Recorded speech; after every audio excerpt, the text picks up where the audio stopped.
أعوذ بالله من الشيطان الرجيم بسم الله الرحمن الرحيم الحمد لله رب العالمين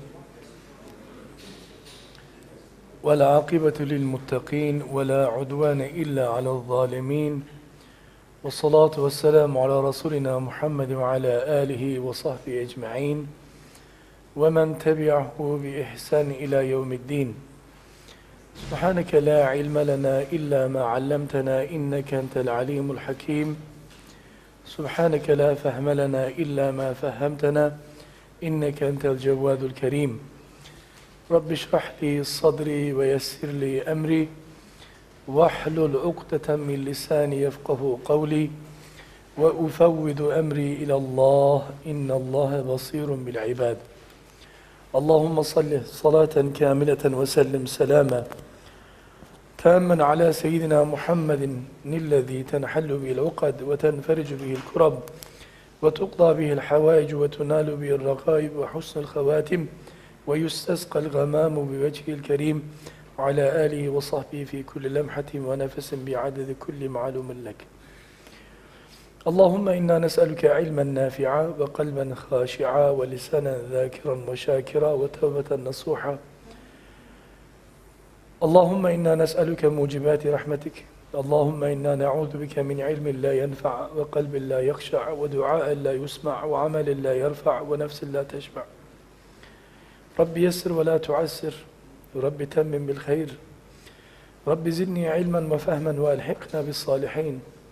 يا حي يا قيوم يا حي يا قيوم يا ذا الجلال والإكرام. اللهم احشرنا في زمرة الصالحين. لا حول ولا قوة إلا بالله العلي العظيم. أما بعد. السلام عليكم ورحمة وبركاته. My respected brothers and very respected sisters, Jazakumullah khair jaza for joining us this evening. We are going through the 54 Faraid in Islam, the basic commandments, basic obligations in Islam, as listed, enumerated by the great Imam Hasan al-Basri rahimahullah, one of the great Imams of the Tabi'een. We went through 8 of them so far. The last one being, number 8, was having qana'ah, contentment, is fard upon every Muslim with what they have. And today, inshallah, I want to look at one of the other inequalities a Muslim must have, which determines the quality of his life, the way he looks at things, the way he understands things, the way he perceives things. That is the concept of tawakkul, reliance and trust in Allah subhanahu wa ta'ala.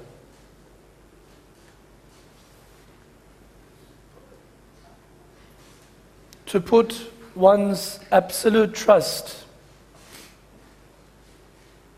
and reliance on Allah subhanahu wa ta'ala after having complied with what is required in that particular situation as far as the unchanging laws of Allah subhanahu wa ta'ala is concerned, is called tawakkul in Islam. I made a long-winded definition because this is one of the most misunderstood practices amongst the Muslims. And yet, the people of tawakkul, people who put their trust in Allah subhanahu wa ta'ala, are regarded as true Muslims by Allah subhanahu wa ta'ala. If you don't have any tawakkul in Allah subhanahu wa ta'ala, the way He stored things for you, the way He meets out the things in your qadar, the way you supposed to perceive things properly, if you do not have this, you shall go through what is known as continuous anxiety attacks. Many Muslims of today go and see psychiatrists and psychologists today because they say I've got some chronic depression as well as some anxiety attacks. They come to me, we sit down and talk, but the root cause of this is a Muslim has misunderstood this concept or does not practice it properly. Reliance on and putting your full trust in Allah subhanahu wa ta'ala. Let's look at some of the ayat from the Qur'an al-Kareem and perhaps some of the sayings of our Prophet sallallahu alaihi wasallam, and then try to explain what is the true understanding of tawakkul,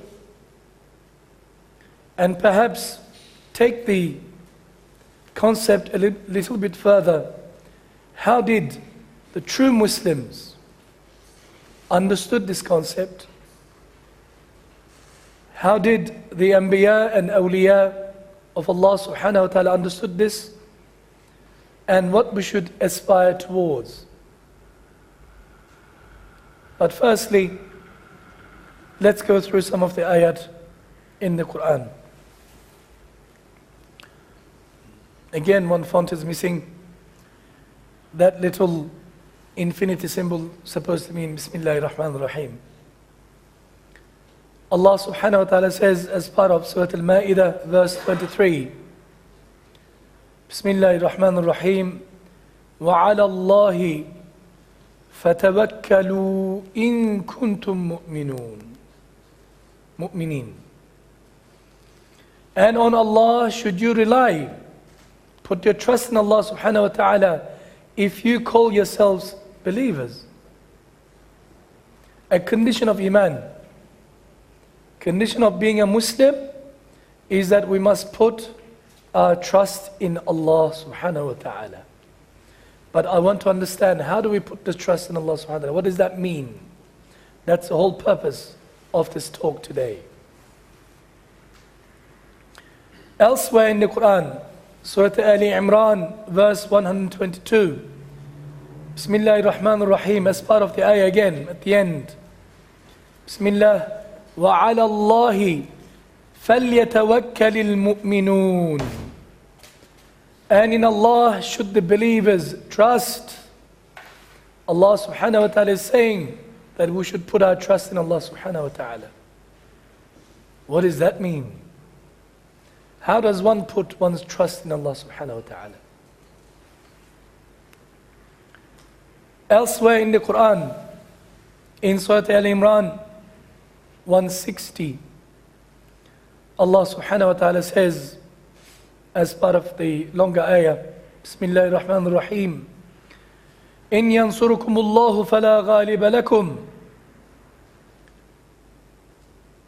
وَإِن يَخْذُلْكُمْ فَمَنْ ذَا الَّذِي يَنصُرُكُمْ مِنْ بَعْدِهِ وَعَلَى اللَّهِ فَلْيَتَوَكَّلِ الْمُؤْمِنُونَ. If Allah subhanahu wa ta'ala were to assist you, then there is nothing in the universe, none that can overcome you, suppress you, subjugate you, control you, run your lives. And if He, on the other hand, were to forsake you, let you go, release you to your own means, who is there then that can assist you after Him? Allah subhanahu wa ta'ala. This is a rhetorical statement, a question Allah subhanahu wa ta'ala is asking. Then He says, and on Allah should the believers absolutely rely, put their trust in Allah subhanahu wa ta'ala. La hawla wa la quwwata illa billah. All might, all strength, all power, everything is in the hands of Allah subhanahu wa ta'ala. Nothing moves in the universe. Nothing takes a step forward or backward without the help, without the permission of Allah subhanahu wa ta'ala. Tawakkul in Allah subhanahu wa ta'ala.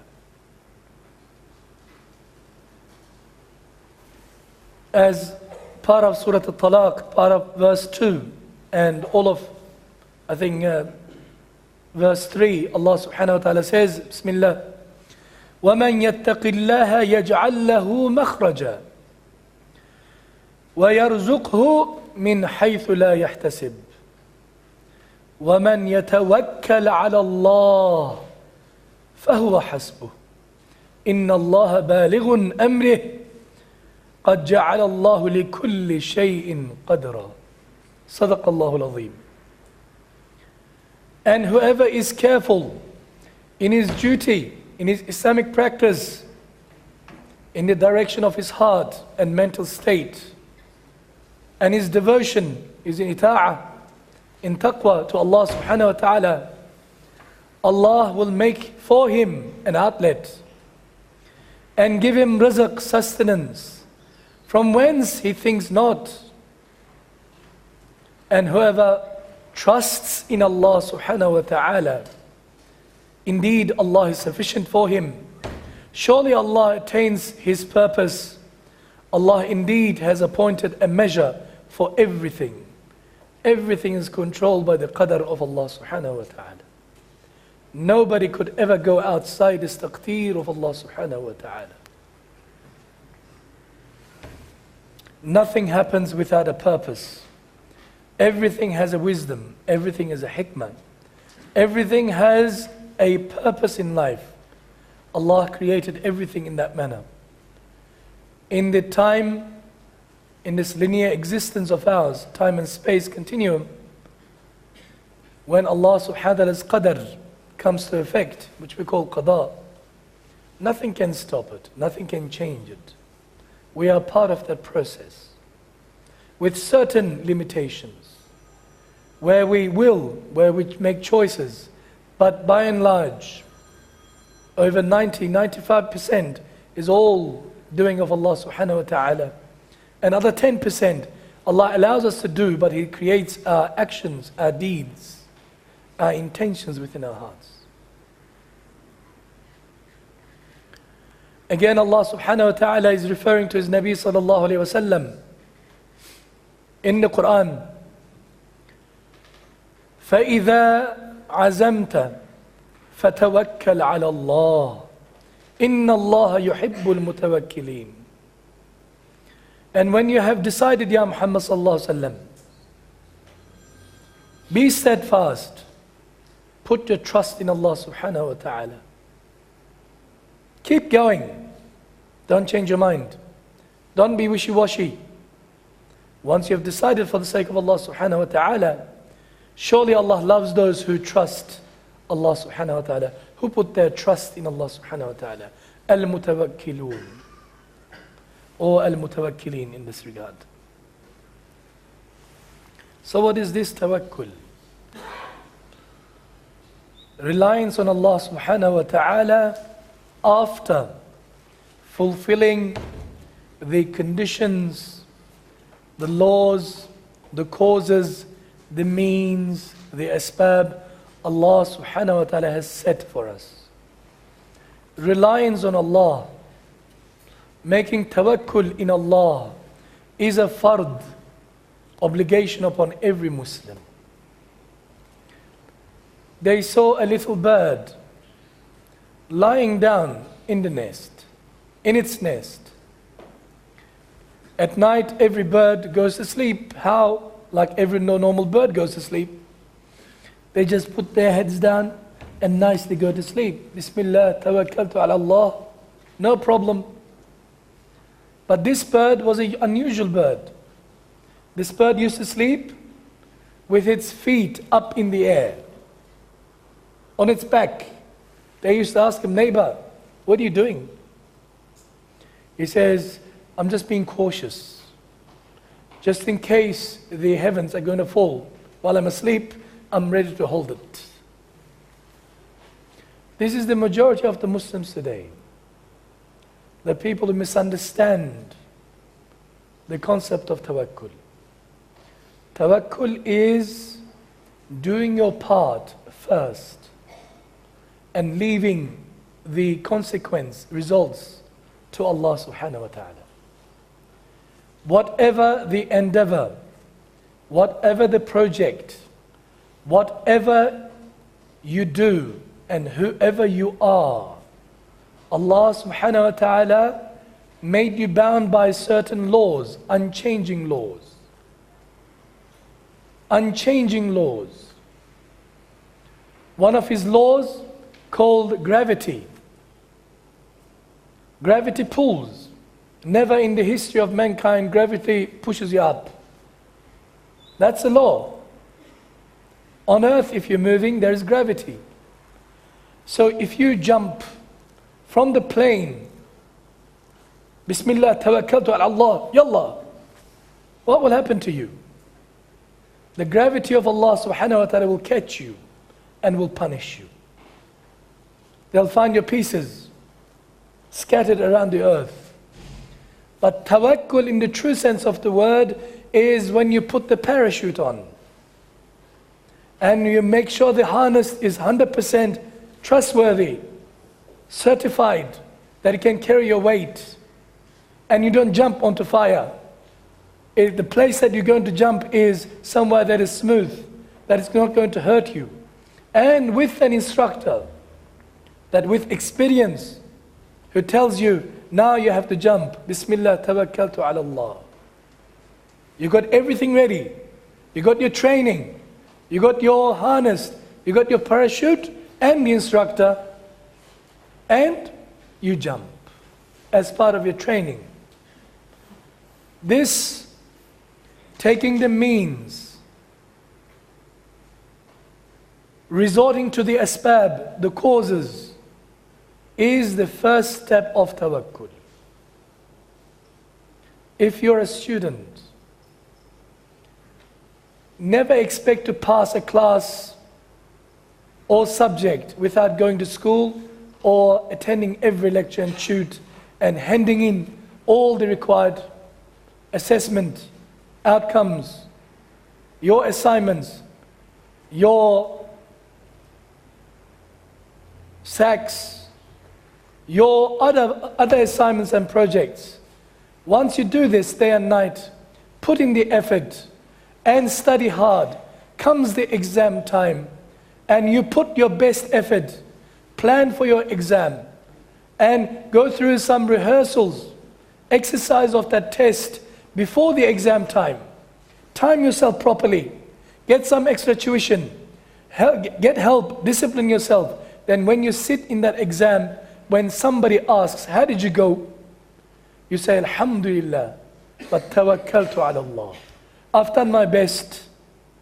I've done what a student's supposed to do. And therefore I leave the rest to Allah subhanahu wa ta'ala. This is tawakkul. If you're a farmer,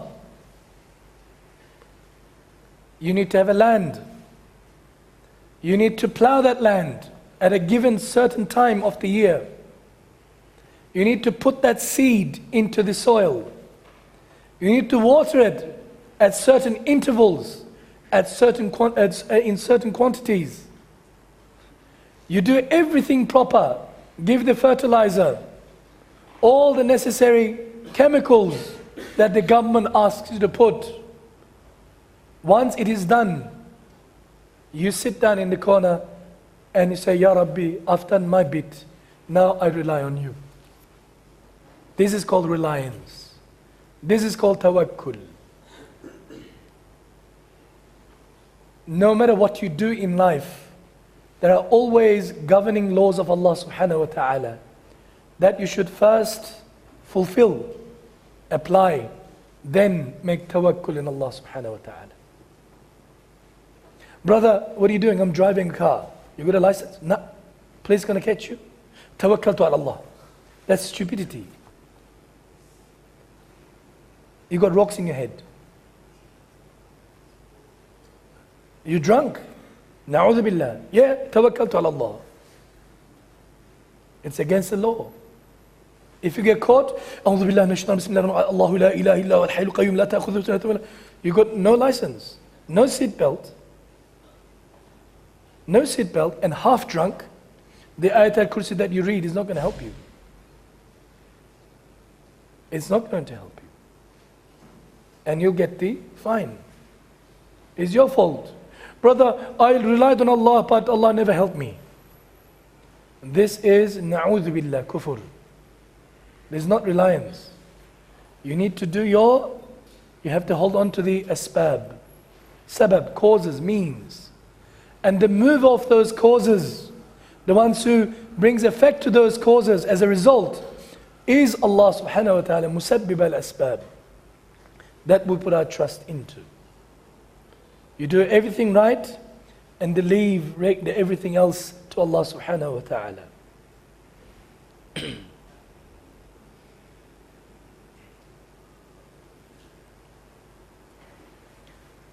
Only then you are called al-mutawakkilun, the people who rely on Allah subhanahu wa ta'ala after fulfilling the conditions. Umar ibn Khattab radiallahu anhu was sitting. I told you this I think 2 weeks ago. He came out of his office and he saw some people sitting on the ground, just in the heat and just lazing around. He says, what are you guys? Who are you guys? You're young, healthy. There is nothing wrong with you. Nothing wrong with you. What's wrong with you? He says, Nahnu mutawakkilin. We are the people of tawakkul. We put our trust in Allah. Allah subhanahu wa ta'ala going to look after us. We don't have to do anything. Allah will feed us. Allah is Razzaq kulli shay. Amanna wa saddaqna. Allah is Razzaq kulli shay. But Allah subhanahu wa ta'ala puts a condition. It is fard for you to go and seek that bread, that food, that rizqi. You need to make an effort. You need to leave in the morning, 1.5 hours on the train to go to work. And whatever Allah subhanahu wa ta'ala designated for you, given to you at that day as your rizq, you take it back home. And that's rizq, that's tawakkul on Allah subhanahu wa ta'ala.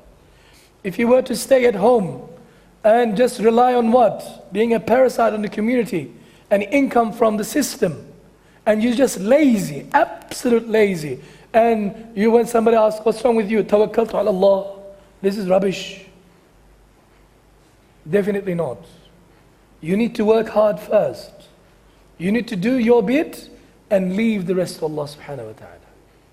If you're doing everything right and yet nothing happens, then this is the taqdeer of Allah subhanahu wa ta'ala. A person with 2-3 diplomas and degrees may not earn as much a person who's a butcher. All he does is all day cut a couple of meat, but he makes more money than a person who did PhD twice over. He did everything, he applies to every job, he's got a job, but the butcher makes more money than the other. Allah is the one who gives. So when Umar radiallahu anh saw these people sitting there, lazing around, he said to them, you are not ahlul mutawakkilin. You're not the people of relying on Allah subhanahu wa ta'ala. Antum mutaakkilin. You're parasites on the society. You're lazy people. You're lazy people. I don't want to use the Aussie word, dull something. But you get up, you begin to hit them. He says, go and work. Then put trust in Allah subhanahu wa ta'ala. There was a case. Once Rasulullah sallallahu alaihi wasallam was asked by a man who came into the masjid, into the whole area, not the salat area, but in the courtyard of Rasulullah sallallahu alaihi wasallam in the masjid. And he said, Ya Rasulullah, anna rajulan qala, Ya Rasulullah, أعقلها وأتوكل أو أطلقها وأتوكل. قال اعقلها وتوكل. If you don't know the background story, you don't understand. He goes with his camels. He just wants to know. He's a smart man. He says, Ya Rasulullah, shall I tie my camel first somewhere safe? Park my car properly somewhere and lock it up? And make tawakkul? Rely on Allah subhanahu wa ta'ala? That Allah subhanahu wa ta'ala will protect my camels? Or shall I just leave the camels on their own and say, inshallah, Allah will take care of them? Tawakkaltu ala Allah. Which one shall I do? Rasulullah sallallahu alaihi wasallam says, tie your camel first. Tie your camel first, then make tawakkul on Allah subhanahu wa ta'ala. This is our concept. Not other way around. I'm a very religious person, I love Allah. Sure. Because muhabba is the highest state. Muhabbatullah is the highest gift Allah subhanahu wa ta'ala will give to a person. And those who have full tawakkul on Allah subhanahu wa ta'ala. I love Allah, I have full tawakkul on Allah subhanahu wa ta'ala, but you don't fulfill any of the conditions of tawakkul, you have misunderstood this concept. You're a young man, you're a young woman. At this age, you are required to work. At this age, you're required to study. At this age, you're required to get married. At this age, if you're married, you need to have children. You have to raise family. No, not now, not now. Maybe 10 years after. Let me enjoy my youth first. And after that, tawakkaltu ala Allah. Doesn't work that way. Why do you think Allah subhanahu wa ta'ala gave you a particular time period in terms of having your children? Why does Allah subhanahu wa ta'ala let our hormones and pheromones rage within us when we are young? Can you imagine if there was no desire in us for the opposite gender until the age of 85, 90? What will happen? All of a sudden, like puberty kicks in at the age of 90. If you make it that until then. And you see the old men and old women chasing each other, courting. What, they want to raise children? What will happen if they have children? Who's going to look after the crying baby? Look at the law of Allah subhanahu wa ta'ala. There is hikmah, there is wisdom in everything. There is a law. He says, I give you marriage age. And this is the fertile period for you. You marry as quickly as possible and have children as much as possible. تَنَاكَحُوا تَكَاثَرُوا Rasulullah sallallahu alayhi wa sallam says. When you play games with Allah subhanahu wa ta'ala, and after that you lose many things because of chemicals that you continue taking, in terms of contraception, the pill, then after 10 years, you want to have babies but nothing happens. Who do you blame? And you turn around and say, Tawakkaltu ala Allah, inshallah we're trying everything now. But you were not trying before, you were not interested. A law of Allah subhanahu wa ta'ala. Tawakkul is when you apply the unchanging laws of Allah subhanahu wa ta'ala first, then putting your trust in Allah subhanahu wa ta'ala. Whatever comes from Allah subhanahu wa ta'ala, you take it. You take it from Allah subhanahu wa ta'ala, whatever it comes. And you have full trust in Allah subhanahu wa ta'ala. Whatever is decided for you after you made tawakkul and fulfill all the conditions is the best for you. Whether you understand it or not, whether you accept it or not is irrelevant. That's the law of Allah subhanahu wa ta'ala. You did not choose your partner, Allah did for you. Allah did it for you. You did not choose your children, Allah did it for you. If you do not fulfill in the requirements of bringing up children and fulfill the obligations that Allah subhanahu wa ta'ala put on you, Islam has put on you, as far as rearing children, giving them tarbiyah, Islam, and you neglected, and afterwards, 20 years after, when the youth has already set his mind on being a non-Muslim and non-Islamic life, you turn around and say, what did I do wrong? You did not apply the rule of Allah subhanahu wa ta'ala. You need to give tarbiyah right at the beginning, even before birth. You need to choose a right mother for your child. You need to choose the muttaqi person for your spouse. Then after that you have to fulfill whatever Islam has given to you as a deen and fulfill your rights and obligations towards one another without playing games with Allah subhanahu wa ta'ala or your deen. Then after that you can say, Ya Rabbi, I did my best, but this child turned out to be something completely different. My first child is, mashallah, an angel. This one, even the shaitan feels ashamed, Ya Rabbil Alameen. Shaitan even feels ashamed about this one. What can I do? I taught him exactly the same thing. I taught her exactly the same thing. I showed her exactly the same thing. I was a good example. I did my best. That's a different story altogether. If Allah subhanahu wa ta'ala does not give you what you want, after you have fulfilled the requirements of that, through physical means, through dua, through making wasila, Everything that is possible, spiritually, mentally, intellectually, physically, you do everything possible, but nothing happens, you leave it to Allah subhanahu wa ta'ala. This is the law of Allah subhanahu wa ta'ala.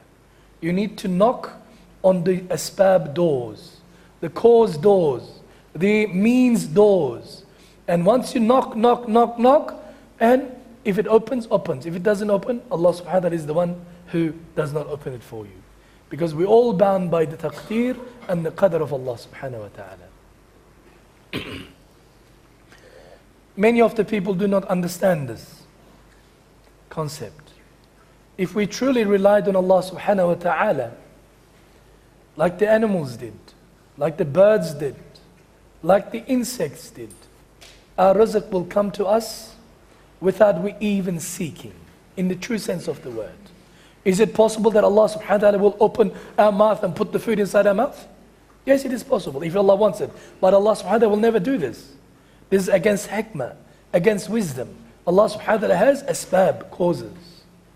Rasulullah sallallahu alaihi wasallam says, if you truly believed in Allah subhanahu wa ta'ala, relied on Allah subhanahu wa ta'ala 100%, like the birds, you would leave your nests with an empty stomach, and you'll return back to your nests with a full stomach. But we don't rely on Allah subhanahu wa ta'ala 100%. We say we do, but in our actions, we show otherwise. Allah subhanahu wa ta'ala loves those people who make tawakkul towards Him. لو أنكم توكلتم على الله حق توكله لرزقكم كما يرزق الطير تغدو خماصا وتروح بطانا.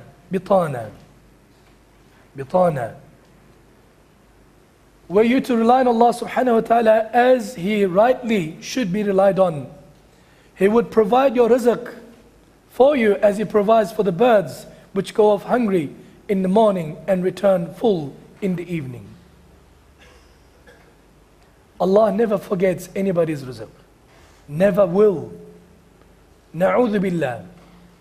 If you were to worry that if I don't work, Allah will not give me any rizq. No, this is also wrong. Yes, you should work and ask for rizq. But your rizq will come to you, whether you like it or not. But you need to work. That's a condition Allah subhanahu wa ta'ala puts.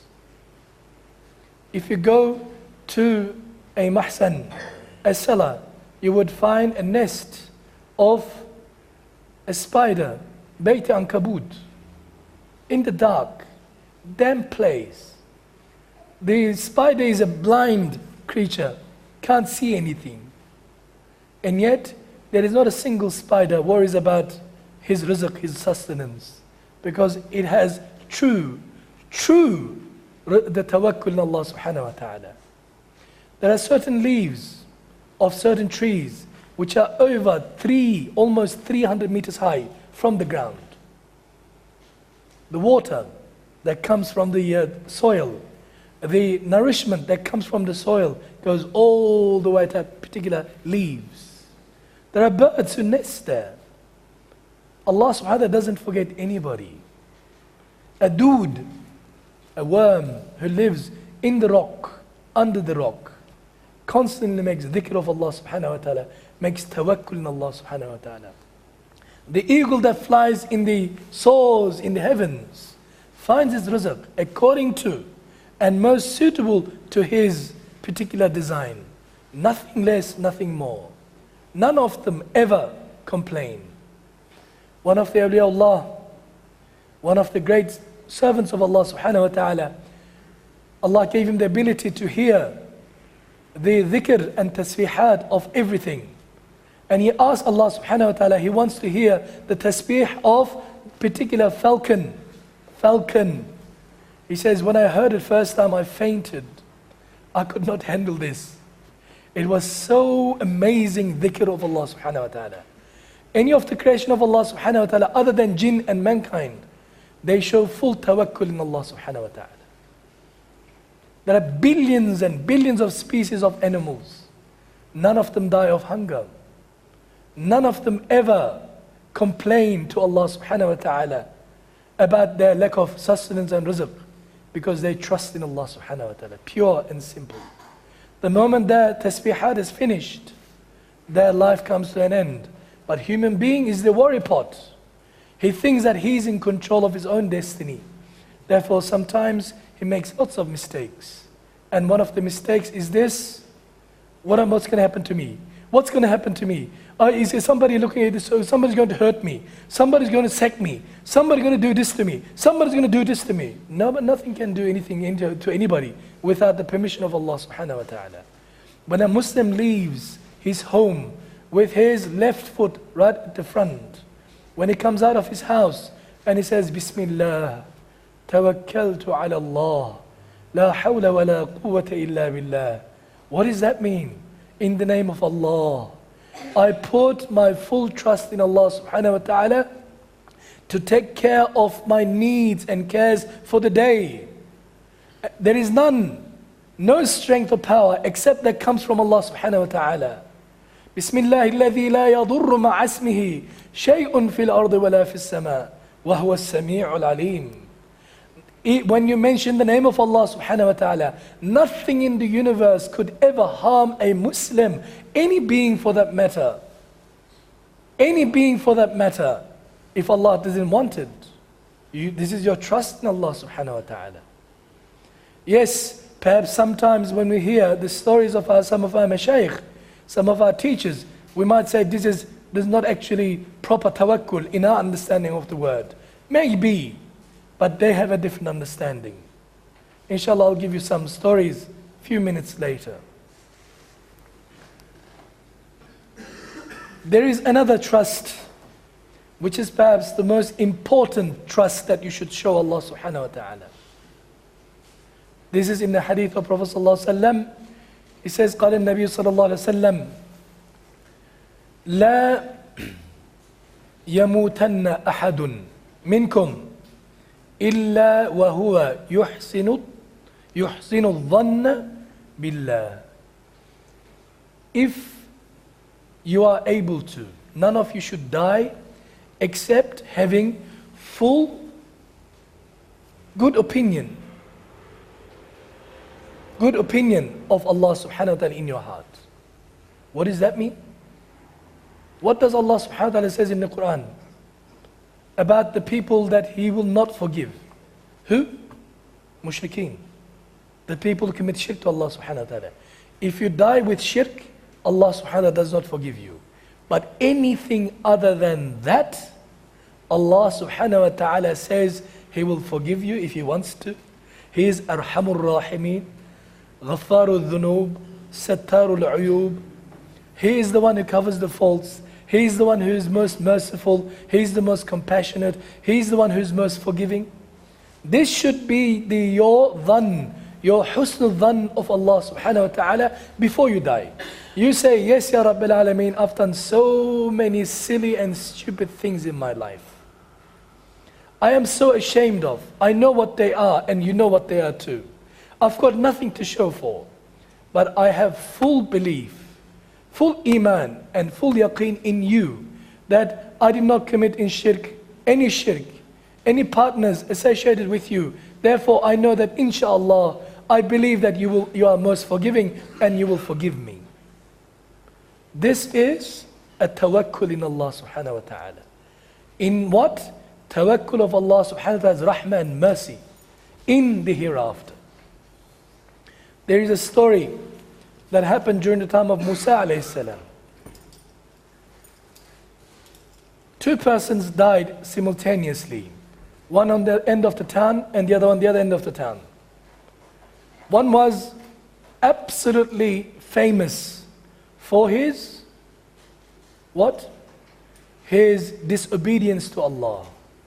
He was the black sheep of the town. He did everything what was haram in the book, but when he died, Allah showed Musa alayhi salam that he went to Jannah. And there was another person, rabbi-like a person. During the time of Musa alayhi salam, they're all Jews, remember? A rabbi-type person who was so particular with his practice, so diligent with his practice. He would follow everything to the letter. But when he died, what happened? Musa alayhi salam was shown by Allah subhanahu wa ta'ala, this person went to Jahannam. They were quite shocking news to him. It's usually the other way around. So what happens? He says, I want to investigate and find the hikmah, wisdom behind this. So he approaches the wife of the second one. He says, tell me about your husband. He says, yes, as you know, Ya Musa, he was a very religious man. He did everything by the book. He would never miss a single prayer. He would never miss a single siyam, zakat, whatever the obligations within the sharia of Musa alayhi salam, he would carry them out without any exception. But one thing, quite strange with this man. When he used to put his head down on the pillow, with the biggest smile on his face, and he used to say, if what Musa alayhi salam says is true, he says, I've made it in the hereafter. What? If Musa alayhi salam, what he's saying is true about Allah, about Akhirah, about Jannah and Jahannam is true, he says, I'm doing everything by the book, I have made the first class VIP in Jannah. Musa alayhi salam says, okay, now let's go back to the other one. He goes to the other one.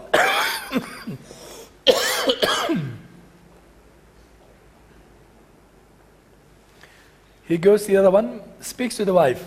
Tell me about your husband. She says, Ya Musa, what is there to tell? Everybody knows about him.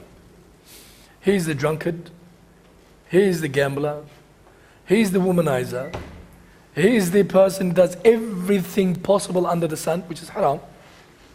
There is not a single day since we got married that I know him that he's ever sober. He's always drunk. He says, but tell me more. Tell me more. Okay, this is the known information. Tell me more about him. He says, one thing that's quite strange about him.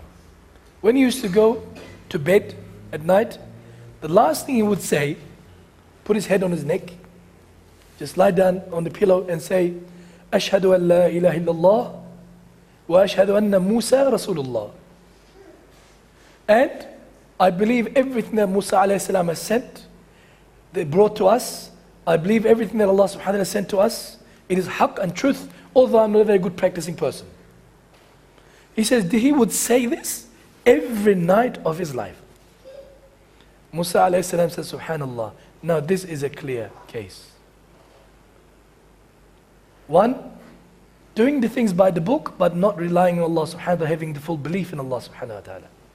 The other one is, although an exception to the rule, he has no shak, no shubha in his iman in Allah subhanahu wa ta'ala. But he's got some defects, some shortcomings, and shortfalls in his behavior, in his practice. So when a person is about to die, and it is the adab of a Muslim, when you see a person, dying person, you should always talk about the goodness, the rahmah, the mercy of Allah subhanahu wa ta'ala next to him. Inshallah, Allah is Ghafoor Rahim. Not to worry, Allah is all Kareem. Because in a different hadith, Rasulullah says, the servant of Allah would find Allah subhanahu wa ta'ala in exactly the same state of belief that he left this dunya. So if you think that before you left dunya, Allah is angry, Allah is upset, Allah is going to punish you, Allah is going to torture you, Allah is going to put you in Jahannam, you would find Allah subhanahu wa ta'ala in the same way when you go to the other side. But if you believed in Allah subhanahu wa ta'ala, regardless of your shortcomings, in your last moments, last 5 minutes of your life, Allah is Ghafoor Rahim. Inshallah, Ya Rabbi, please, you are the most forgiving. I believe in you. I believe in you. I have tawakkul in you.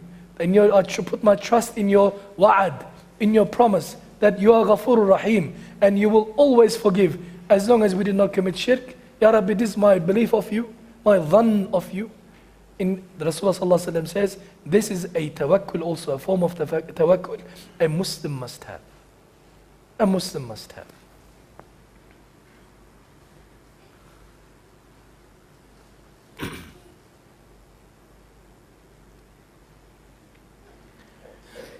The one who's reliance in Allah subhanahu wa ta'ala is sincere has 3 marks. There are 3 signs, 3 stages, not in tawakkul, but in the maturity of tawakkul. There are 3 signs of a person who makes proper tawakkul in Allah subhanahu wa ta'ala. The first is that he neither has hopes in nor fears other than Allah subhanahu wa ta'ala. I don't have any fear except Allah subhanahu wa ta'ala. I don't hope anything from anybody except in Allah subhanahu wa ta'ala.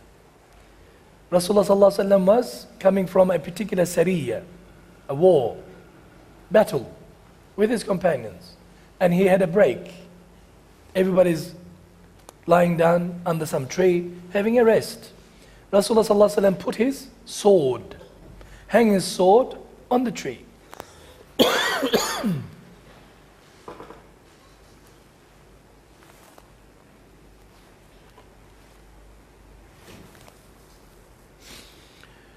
Somebody who is a non-Muslim, one of the mushrikeen, sneaked behind while Rasulullah sallallahu alaihi wasallam sleeping, grabbed the sword, took it out. He says, "Who's going to save you from me?" He said to Rasulullah sallallahu alaihi wasallam, "I'm going to kill you." Just imagine yourself in his shoes, Rasulullah sallallahu alaihi wasallam's shoes. You don't have any other weapon except a kafir who's out to kill you. He says, "Who's going to save you from my hands?" Rasulullah sallallahu alaihi wasallam said 3 times in such a hayba, "Allah, Allah, Allah." The man was in shock. This is a mu'jiza of Rasulullah sallallahu alaihi wasallam. The sword dropped from his hand. Rasulullah sallallahu alaihi wasallam grabbed the sword. He says, "Who's going to save you from my hand now?" Look at and the man, he says, "Please have mercy on me. I beg you to forgive me." Look at the attitudes. One is a Muslim. Who controls life and death? Allah. Who controls everything? Allah. La hawla wa la quwwata illa billah. Correct? Who controls your thoughts? Who controls your emotions? Who controls everything? Why worry? Why have such an anxiety? I mean, if I was in Rasulullah sallallahu alaihi wasallam's shoes, probably I'll be packing, but I am just a weak Muslim. But Rasulullah sallallahu alaihi wasallam is showing us, under any circumstances, a Muslim does not fear anything other than Allah subhanahu wa ta'ala, or put his hope in anything. But I've got only one life, what are you going to do?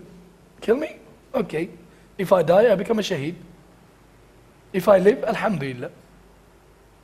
Alhamdulillah, there are hundreds of stories, thousands of stories. Sa'ad ibn Abi Waqqas, the Khalid ibn Walid radiallahu anh, in Qadisiyah, the war, when he was fighting against Rustam, the Persian army, he wrote him a letter. He says, "Listen, don't judge us by the number of people that we have. We're so few. Maybe 1,000 people, 3,000 people against 30,000 people. He says, I'm coming to you with a group of people who wish to die, love to die, as much as you wish to live and never to die. If a person does not fear death, what will happen to that person? You take the number 1 fear out of a person, I don't want to lose my life. If a person is willing to die, with no concern for his own life, what will happen to that person? Fearless. A hurr. And the people call ahrar in our religion. The people already let go any of these fears, worldly fears that people have towards one another. Oh, my boss is going to sack my job. Oh, sack me from my job. Well, if he's going to sack you, Allah's going to open the door for you. Provided that you don't do anything shifty. You don't do anything haram. You do everything right way, and your job comes to an end. You don't go to anxiety attack and depression and stress, and you go into the the therapy with the psychologist for 2-3 months because you lost your job. Allah subhanahu wa ta'ala is the one who controls. The sign of this particular condition is that he upholds the truth in the presence of those in whose regard people usually have hope or fear, such as government or the police or sultan in Jair. Rasulullah sallallahu alaihi wasallam says. The greatest mujahid, greatest jihad, Rasulullah sallallahu alaihi wasallam says, is to speak the truth against the face of a tyrant ruler. This is the hadith of Rasulullah sallallahu alaihi wasallam. Sultan in Jair. He doesn't care if the sultan is going to kill you or not, regardless, because Allah is the one who controls everything. Not anybody else. Not anybody else. This is the first level of maturity in tawakkul. The second level of maturity in tawakkul is that worrying about his rizq, sustenance, never enters his heart, because of his confidence in Allah subhanahu wa ta'ala's guarantee. Allah subhanahu wa ta'ala in various parts of the Qur'an says we are the ones who control the rizq of our creation. There is not a single living creature that crawls on earth which Allah subhanahu wa ta'ala did not guarantee his rizq. Rizq is the domain of Allah subhanahu wa ta'ala. So a person of full tawakkul, after fulfilling all the conditions of working hard, getting a degree, getting a proper job, not being lazy, disciplined life, pure life, wholesome halal seeking of your rizq, relies on Allah subhanahu wa ta'ala. He says, I've got no worries, because I'll never die from this world. I'll never leave this world until everything that I'm supposed to eat, I will eat. Until the last thing that I'm supposed to be eating or drinking is given to me, I'll never be able to leave this world. Ammar ibn Yasir radiallahu anh, Rasulullah sallallahu alaihi wasallam said to him once, long years before, he says, Ya Ammar, the last thing that you'll be eating is 2 dates, fresh dates, and a glass of milk, before you become shaheed. This is long before, 10, 15 years, 20 years after maybe, when he was in a war, fighting, and right in the heat of the war as well as the heat of the daytime they're fighting. He's so exhausted, he just sat down, he says, give me something to drink, something to eat, in the middle of the war. They gave him fresh 2 dates and the milk. All of a sudden, he recalled what Rasulullah sallallahu alaihi wasallam said. He took 1 or 2 bites and drank the milk, milk a little bit. He said, that's it, khalas, salaam alaikum to all. Where are you going? He says, I'm going to become shaheed. Rasulullah sallallahu alaihi wasallam promised me. And he became a shaheed. Who controls your rizq? What was the last piece of food that he's supposed to eat? Those dates and milk. Until the last piece of meat, last piece of food that enters into your stomach, wallahi, nobody will leave from this world. This is the guarantee of Allah subhanahu wa ta'ala. So since your belief is in this particular promise of Allah subhanahu wa ta'ala is intact, so concrete, why worry? Why anxiety? Why anguish? Why stress out? You shouldn't. This all happens because our lack of iman. The strength of our iman is not very strong.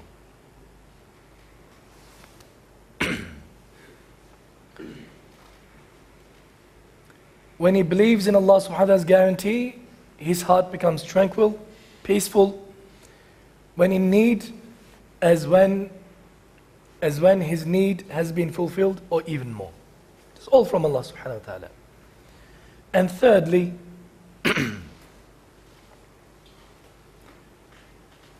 that his heart does not become disturbed in a fearful situation, frightening situation, knowing that which has missed him could never have come to him or struck him, and that which has struck him could never have missed him.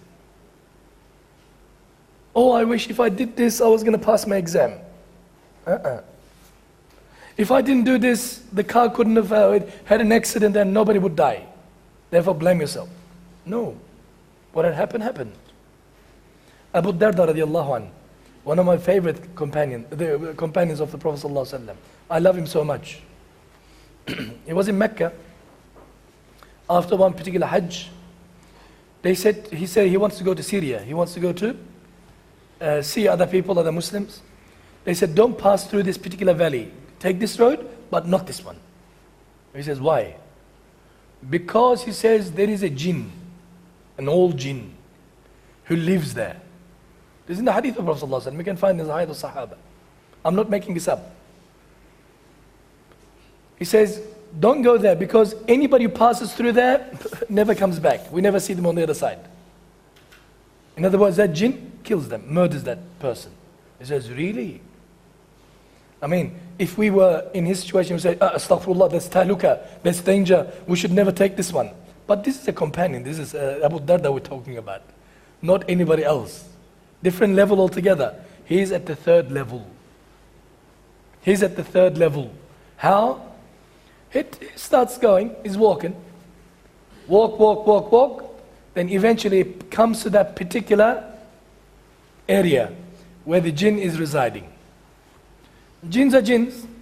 They take the ugliest possible form and scare the hell out of the people who pass through that, and they die off, what do you call? Out of fear. They just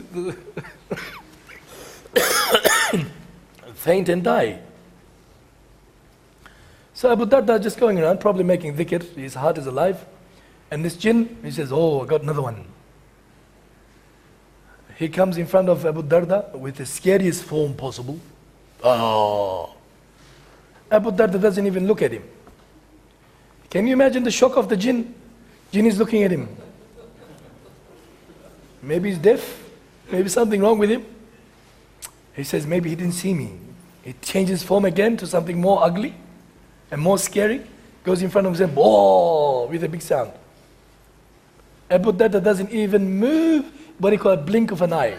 Nothing moves. He says, subhanallah. The jinn doesn't say subhanallah, I'm saying subhanallah. It's a kafir jinn. He does the same thing third time. Nothing happens. Then he takes some decent form, taps on the shoulder, says, excuse me, stop. Are you a human being or a jinn? He says, I am a human being. He said, what kind of a human being are you? He says, look at that hill. For the last 500-600 years, I killed thousands of people. Look at those bones of human beings. He says, and this trick that I used worked on everybody. They literally let it go in their pants and they died. But you, nothing happened to you. Who are you? How come it didn't work on you? He gives this answer we just spoke about, the one written on the wall. He says, had Allah subhanahu wa ta'ala willed for you to struck me and hurt me, who could have stopped you? If any harm was to come to you, come to me through you, who could have stopped Allah subhanahu wa ta'ala's will in this regard? Or if Allah subhanahu wa ta'ala did not will for you to hurt me, Bismillah alladhi la yadurru ma'a ismihi shay'un fil ardi wala fis sama'. A'udhu bi kalimati Allahi tammat min sharri ma khalaq. These are the du'as that we read. He says, if Allah decided not for you to not to hurt me, what can you make you to hurt me in the first place? Nothing will happen to me. This is more confusing answer to the jinn than his first answer. He says, tell me please, who are you? He says, I am one of the companions of Muhammad Mustafa sallallahu alaihi wasallam. He said, who is he? He is the last messenger of Allah subhanahu wa ta'ala, Khatam al-Nabiyyin, Muhammad Mustafa. He says, has he been out? Has he come out yet? He declared his prophethood? He says, that's it, because I was told long before that until his time you've got permission to do whatever you're doing. And after that he says, there is no more permission for you. He says, I quit. No more being jinn. No more no more hurting people, no more killing people, no more scaring people. He says, I quit. And he leaves, never to be seen again. And that road is open for the Muslims. Different level of understanding. If you do this right at the beginning, people say, you're crazy. You're putting yourself into tahluka, into danger. No, this is a different level altogether. This is when you have full belief in your heart. No harm could ever come to you if Allah did not wish it so. No benefit can come to you if Allah did not will it so. Therefore, for you to feel sorry and for you to blame yourself and other things, oh, if I wish I did this so this could not have happened.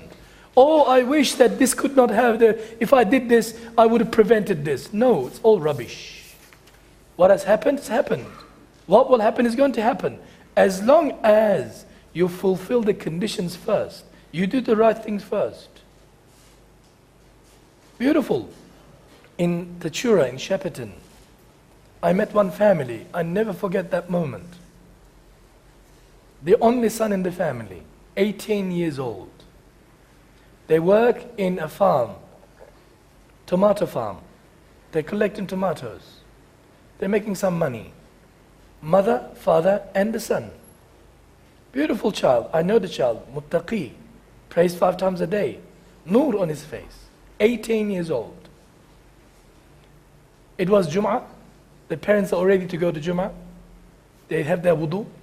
But the boy said, may I go back to the house and take my ghusl, shower, prepare myself for Jum'ah, and I'll meet you or come and pick you up, whatever the case is.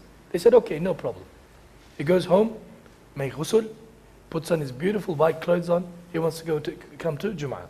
He's in the car. Some old lady who doesn't stop at a red light and comes and hits him right at the driver's side, and he's killed instantly. He was wearing a seat belt. He had a what they call air bag in the car. The car was mechanically A1. And he had his license, and he was on the right path, not doing anything wrong. He took every possible precaution to do the right thing. But taqdeer of Allah subhanahu wa ta'ala caught up with him, and he had to die. Inshallah as a shaheed, inshallah, we hope. But the attitude of the parents gave me one of the biggest lessons in my life. They said, he was a gift from Allah subhanahu wa ta'ala. We have smelled that beautiful fragrance, that baby. And he grew up with Qur'an, with akhlaq, with Islam. MashaAllah, he was a gorgeous person. And yet, Allah decided in His infinite wisdom that it is time for him to leave. Who are we to argue? We are mutawakkileen. We have tawakkul in Allah subhanahu wa ta'ala. A true Muslim. Nothing changes the qadr of Allah subhanahu wa ta'ala if it's written for you. Nothing can bring any benefit to you if it's written for you. Nothing can bring any harm to you if it's written for you. It's all from Allah subhanahu wa ta'ala. And yet I know another Muslim. I used to work in the Islamic Council for many years. The secretary of that Islamic Council in those years passed away. Was a very good Muslim, mashallah. Allah yarhamu. Very good Muslim. Mother came to the janazah. Actually, not to the janazah. When the ambulance and everything else took him away, she was in shock and she was in denial for at least 4, 5, 6 years. She said, no, my son is not dead. Cannot be. God is not that cruel. This is a different concept. Some Muslims are like this and she went to hospital, she went to treatment because she loved him so much. Allah is the one who gives, Allah is the one who takes away.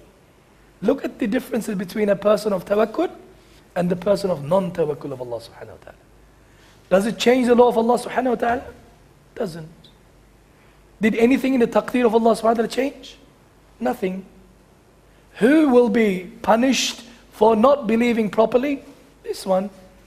And the other one will receive so much reward. This is tawakkul in Allah subhanahu wa ta'ala. One of the awliyaullah, some say Ibrahim al-Khawwas, and some say it's Ibrahim bin Adham, rahimahullah. He used to carry a little box, sewing kit, with him. A needle, a thread, and perhaps something to cut with, and ibraq, a bottle. That's all he has for his life, as in terms of his belongings. This is a person of tawakkul. They said to him, why are you carrying this?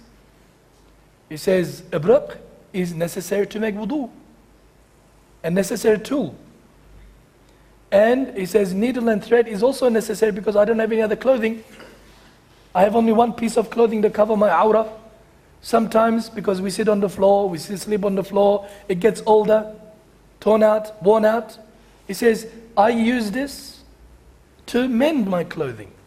They say, isn't this against tawakkul? Doesn't Allah subhanahu wa ta'ala take care of your needs in the first place always?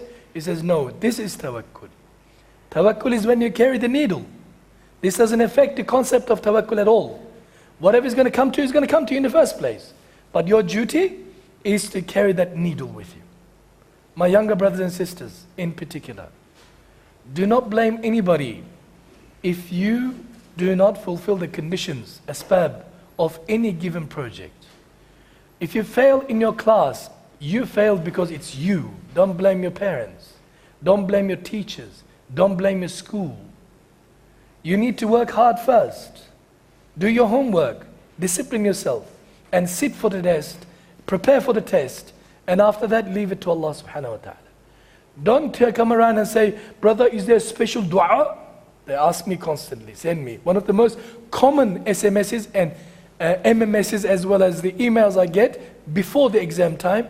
Ustaz, is there a special dua for passing the classes, exams? Yeah, I send them a couple of du'as.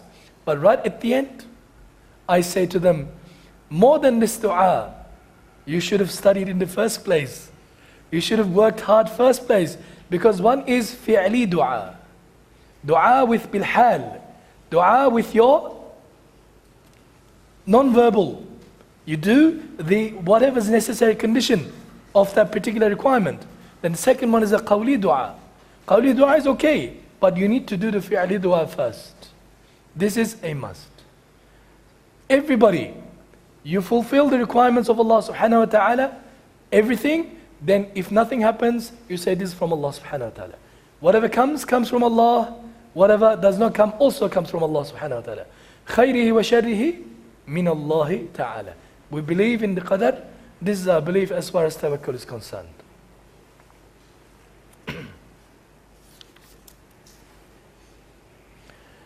There is also another, maybe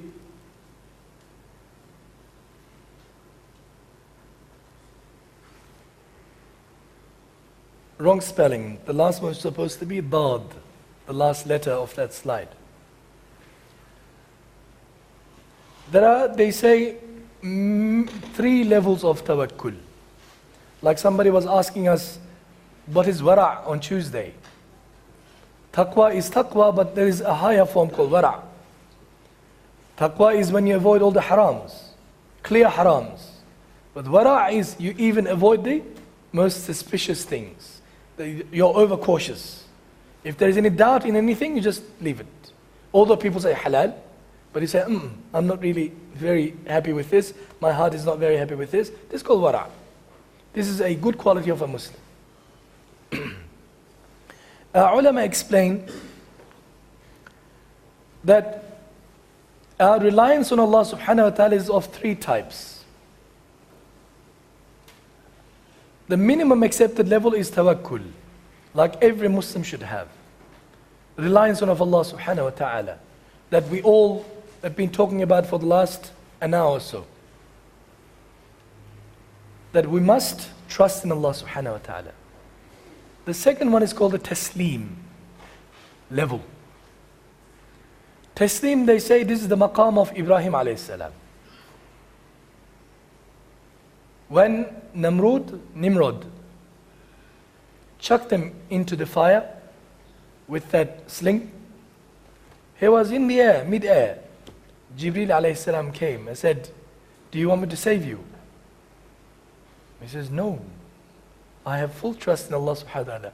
Hasbi Allahu la ilaha illahu alayhi tawakkalt. Wa huwa rabbul arshil azim. Absolute taslimiyya, this called. Submission to Allah subhanahu wa ta'ala's qadar. Full. Absolutely. Absolutely. Therefore, what happened when you put your full submission to Allah subhanahu wa ta'ala, taslimiyya to Allah subhanahu wa ta'ala? Ibrahim alayhi salam's fire, Allah changed the law of fire from burning into bardan wa salama. Cool, beautiful water, rose garden, as some say. This is the maqam of Ibrahim alayhi salam.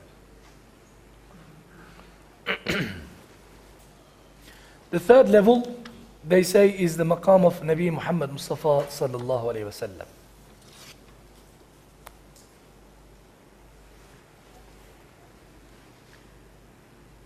Leaving everything to Allah subhanahu wa ta'ala.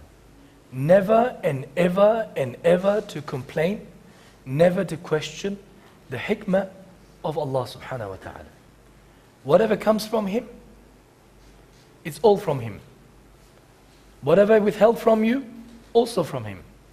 Absolutely. And you have full heart, full contentment, full iman in this. 100%. Tafweed. Leaving it to Allah subhanahu wa ta'ala. Do not question anything at all. This is the level of Nabi sallallahu alayhi wa sallam. I'm also run out of battery.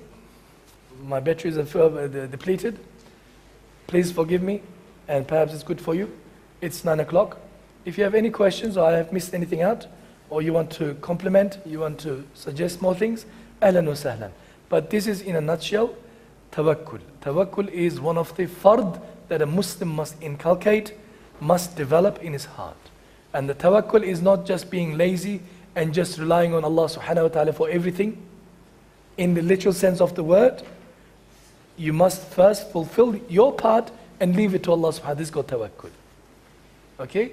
Allah subhanahu wa ta'ala, if He wants it, He can change the laws of the universe and give you things. Of course, without any question, because He's capable. He's able. But Allah will never do this. Cannot, Allah will not do this. Like in the case of Ibrahim alayhi salam and the fire, fire burns. What happened to the fire? Allah changed the law. Turned into something cool. Yep. While you're sitting at home and doing nothing, will Allah feed you? Possible. But Allah will never do this. Not probable. He will not do this. Because He wants you to go and seek your halal means first. You work first. But nobody goes or dies out of hunger. Because our rizq is, sustenance is fixed. Tawakkaltu ala Allah in that regard. No harm or benefit could ever come to a person. Therefore you need to believe in your heart. No human being can hurt another human being without Allah subhanahu wa ta'ala's permission. He's the one mover of these causes. Being in the wrong place at the wrong time, they say, or being in the right place at the right time, they say, these are all per se. What happens, the real mover and shaker is Allah subhanahu wa ta'ala of everything, literally. Jazakumullahu khair jaza, wa akhiru da'wana and alhamdulillahi rabbil alameen.